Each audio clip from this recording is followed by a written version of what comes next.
3 years after that last summer on the half court, Jordyn Ellis had built a marriage out of small, deliberate things, the kind of details that don't announce themselves as a life being built, until you look back one Tuesday and realize the whole structure is standing, load-bearing, sturdy from years of careful additions.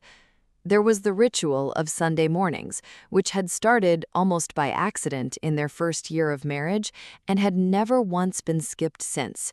Seon-Woo made coffee exactly the way she liked it, too strong with the specific amount of cream she'd once described to him in passing during their long-distance year, and which he had apparently filed away and never forgotten, and Jordyn read to him from whatever academic paper was currently annoying her, while he listened with the same full, careful attention he'd once given a stack of misfiled books in a Seoul library. He rarely had opinions on urban policy. He always had opinions on her arguments, which was, she'd decided early on, the entire point.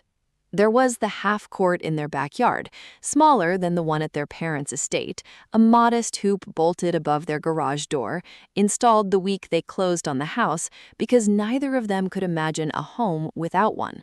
They played most weekends, badly some seasons, and seriously in others, and the neighbors had long since stopped being surprised by the sound of a basketball at odd hours because it was simply what the house did, the way other houses had dogs barking or television static drifting through windows. There had been good years, plainly good, unremarkable in the way the best years often are. The publication that came out of the third chapter had opened doors for both of them, her into a fellowship that let her build the career the chairman had once told her not to set aside, him into a professorship that let him do the kind of research he'd always wanted, unhurried and without the specter of a wrong methodology hanging over it. They had gone to Memphis every Christmas, her mother's kitchen still smelling the same, the keys still under the same mat, though nobody used it anymore, because Jordyn had her own key now, on her own ring, next to the one to the house she and Seon-Woo owned together. They had gone to Seoul every summer, the chairman older now and softer in the specific way powerful men sometimes become once they've stopped needing to prove anything. Madame Cho still precise and still occasionally devastating in exactly 3 sentences when the moment called for it. Cole and Priya had come to the wedding and had stayed close in the years after, the kind of close that had required real work from all 4 of them, but had settled, eventually, into something Jordyn trusted without reservation. Priya especially, who had become one of the people Jordyn called first when something mattered, the 2 of them having built their own friendship out of the wreckage of what Cole had once broken. Jordyn had stood at Cole and Priya's wedding 2 years after her own, in Atlanta, in a green dress Priya had picked out herself and had cried through the vows in a way that surprised her, because grief and forgiveness, she'd learned, could sit in the same body without canceling each other out. It had been, by every measure Jordyn could think to apply, a good marriage, not undramatic, nothing about either of their lives had ever been that, but good, in the specific, durable way that came from 2 people who had learned a decade ago now how to be patient with each other on purpose. Which was exactly why the phone call on a Tuesday afternoon in March felt like such a betrayal of everything they'd built, even before either of them said a single word that deserved the label. Jordyn Ellis stood in her kitchen in Chicago holding a phone call that was about to end her marriage's easiest chapter. "Say it again," she said, slowly.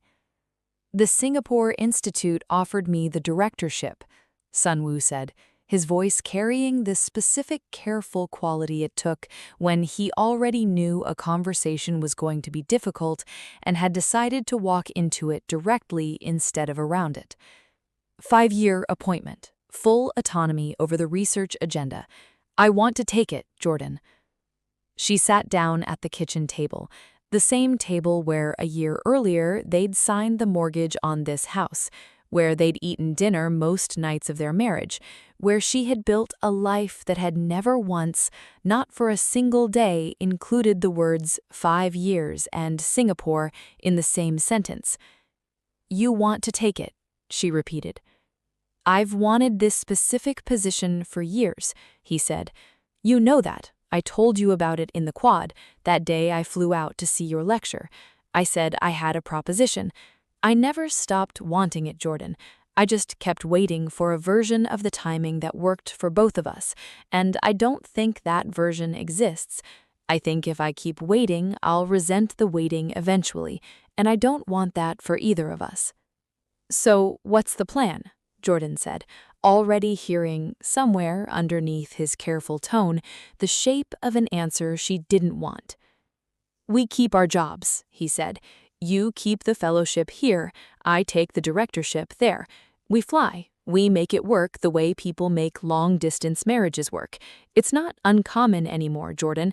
Plenty of academic couples don't," she said. "Don't what?"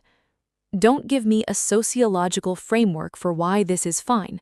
I lived 4,000 miles from you for 18 months once. I remember exactly what that costs. You told me you knew what it costs too. Your words, Seon-Woo.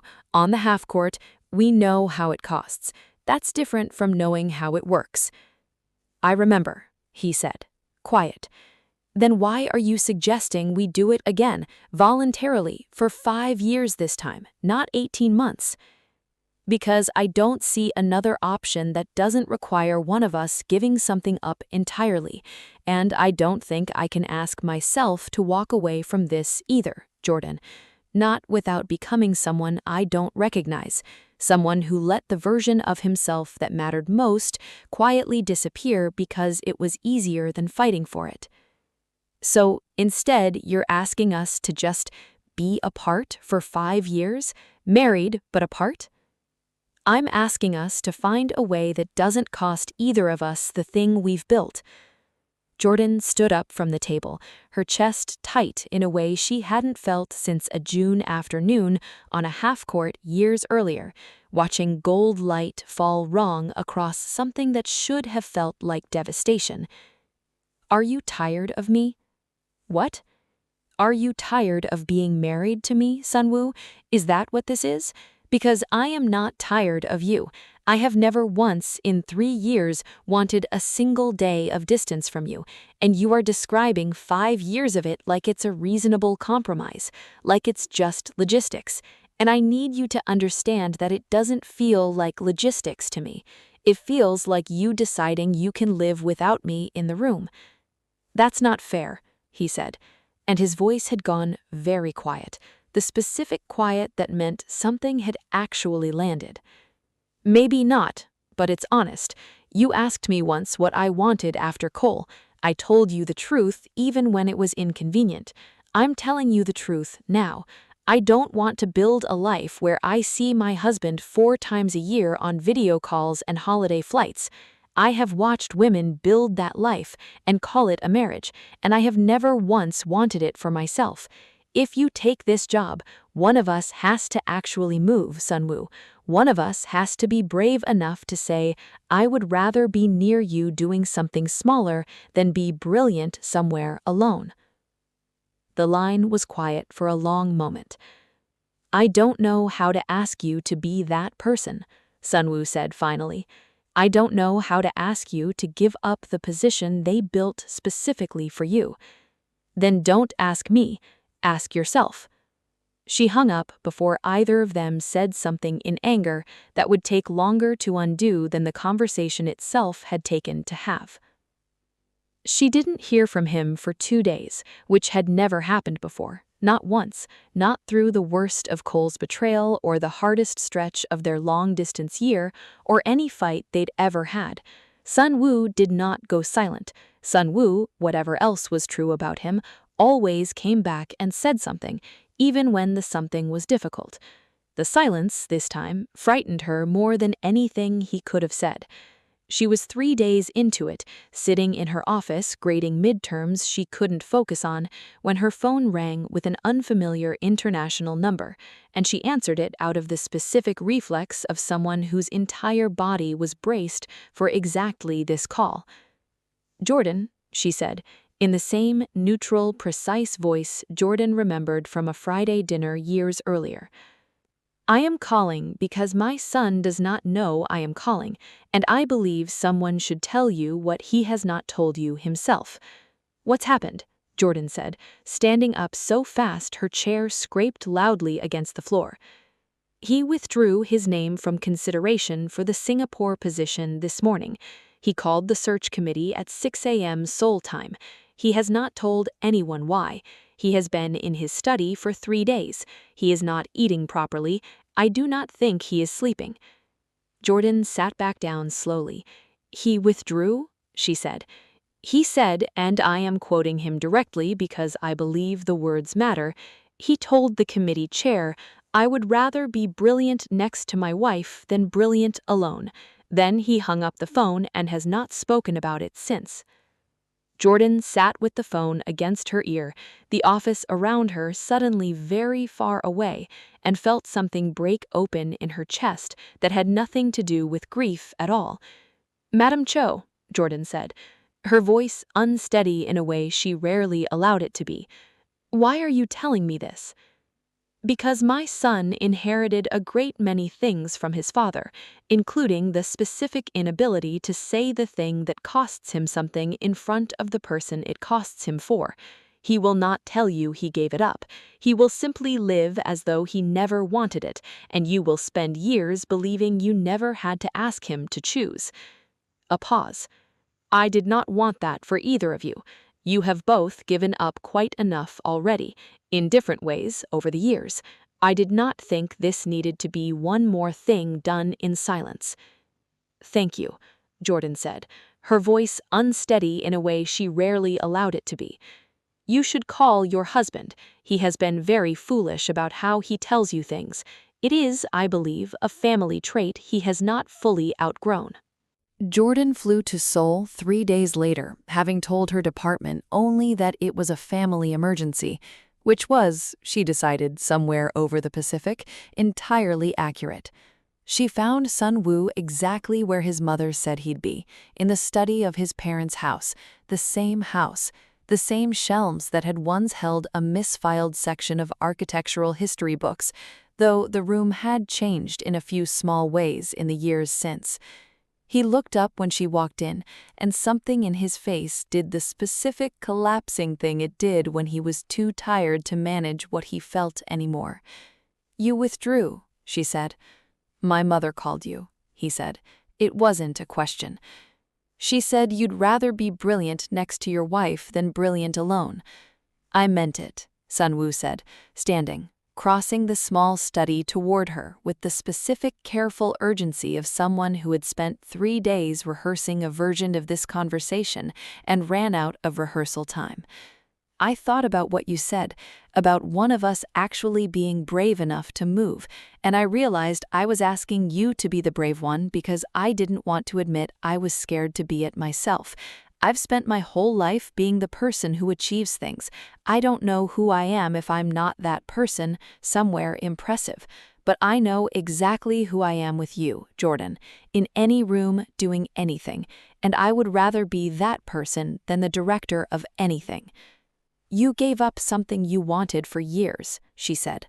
I gave up wanting the wrong thing more than I wanted the right one, he said. That's different. She crossed the last few feet between them and took his face in both her hands, the way she rarely did, the way she saved for moments that actually required it. I need you to know something. I've been thinking too, on the flight, for 3 days before that, and I don't think the answer is you giving up everything either. I think the answer is we stop treating this like there's only one version of brave available. She took a breath. I called the dean before I left. There's a joint research center opening in Singapore next year, a partnership between 3 universities, mine included. They need someone to run the American side of it, based there, working directly with whoever takes the directorship position you just walked away from. She almost smiled. I told her I might be interested, depending on some personal logistics that were still being sorted out. Seon-Woo went very still. Jordyn, I'm not saying it's decided. I'm saying nobody has to be the one who disappears for this to work. Call the committee back. Tell them you're still interested. Let me handle my half of the logistics. She looked at him. We built an entire life on the idea that some things are worth being patient for and worked through carefully instead of solved by someone quietly sacrificing everything in silence. I don't see why this should be any different. He was quiet for a long moment, and then he laughed, a real laugh, unguarded, the specific sound of relief arriving somewhere it hadn't expected to land. You're going to make me call the committee back and admit I panicked and did something dramatic? Yes, Jordyn said. I am absolutely going to make you do that. Okay. There was, however, one piece of logistics neither of them had accounted for, which Jordyn discovered 2 weeks after returning to Chicago, standing in her bathroom at 6 in the morning, looking at a small plastic stick with an expression that took several long minutes to resolve into something she recognized as her own face. She called Seon-Woo, who was still in Seoul finalizing the reversed decision with the search committee, and when he picked up, she found she couldn't say anything at all for a moment. "Jordyn," he said, immediately alert. "What's wrong?" "Nothing's wrong," she managed. I need you to sit down." "I'm sitting." "I'm pregnant." The silence on the line lasted long enough that she genuinely wondered if the call had dropped. "Seon-Woo." "I'm here," he said, and his voice had gone thick in a way she'd heard maybe twice in 3 years. Jordyn, I'm booking a flight right now, tonight. I don't care what it costs." "You don't have to do that. I'm fine. It's not—" "I know I don't have to," he said. "I want to. I want to be in the room the first time we talk about this properly, not on a phone call across an ocean." A pause, and when he spoke again, his voice had steadied into something warm and certain, the specific tone she'd come to recognize over the years as the sound of him deciding something completely and without reservation.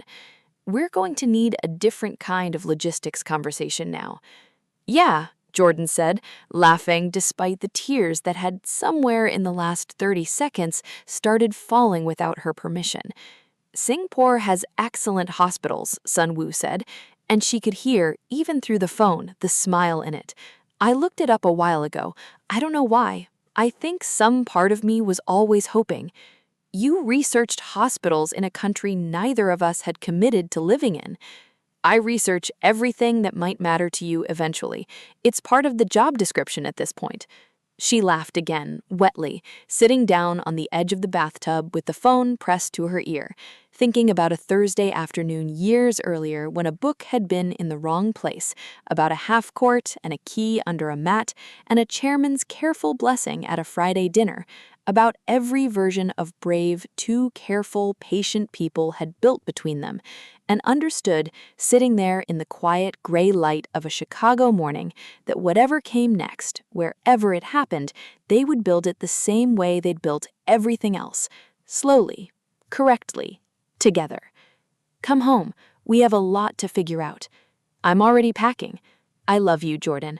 "I love you too," she said, and meant it the same accurate, undecorated way she always had, one hand resting, without quite deciding to, over the small and entirely unplanned beginning of whatever came after all of this. If you've followed Jordyn and Seon-Woo from that Thursday afternoon in the library all the way to this morning in a Chicago bathroom, thank you for staying for every single part of it. This is where their story ends, married, imperfect, still choosing each other on purpose, and about to become 3.